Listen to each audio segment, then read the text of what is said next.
இறைவன் யாருப்பா அப்படின்னா, பூஜ்ஜியத்துக்குள்ளே ராஜ்யத்தை வைத்து புரியாமல் இருப்பான் ஒருவன், அதை புரிந்து கொண்டால் அவன்தான் இறைவன். தென்னையில நீருக்குள்ளே தேக்கி வைக்கும் ஓட்டுக்குள்ளே தேங்காயை போல் இருப்பான் ஒருவன், அவனை தெரிந்து கொண்டால் அவன்தான் இறைவன். வெள்ளருவிக்குள்ளிருந்து மேலிருந்து கீழ் விழுந்து உள்ளுணர்வை சுத்தம் செய்வான் ஒருவன், அவனை உணர்ந்து கொண்டால் அவன்தான் இறைவன்.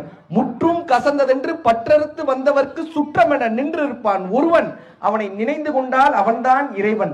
பஞ்சுபடும் பாடுபடும் நெஞ்சுபடும் பாடறிந்து அஞ்சுதலை நீக்கி வைப்பான் ஒருவன், அவன் ஆறுதலை தந்துவிடும் இறைவன். கல்லுக்குள்ளே தேரை கண்டு கருவுக்குள்ளே பிள்ளை கண்டு உள்ளிருந்து ஊட்டி வைப்பான் ஒருவன், அதை உண்டு கழித்தவர்க்கு அவன்தான் இறைவன். முதலுக்கு மேல் இருப்பான், முடிவுக்கு கீழ் இருப்பான், உதவிக்கு ஓடி வருவான் ஒருவன், அதை உணர்ந்து கொண்டவர்க்கு அவன்தான் இறைவன். நெருப்புக்குள்ளே சூடு வைத்து நீருக்குள்ளே குளிர்ச்சி வைத்து கருப்புக்குள்ளும் வெண்மை வைத்தான் ஒருவன், உள்ளம் கனிந்து கண்டால் அவன்தான் இறைவன்.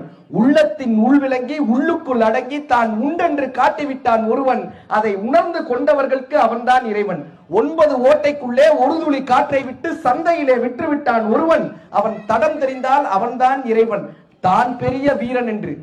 தான் பெரிய வீரன் என்று தலை நிமிர்ந்து வாழ்ந்தவரை நாள் குறித்து அழைத்து செல்வான் ஒருவன், இந்த நாடகத்தை ஆட்டி வைக்கும் இறைவன்.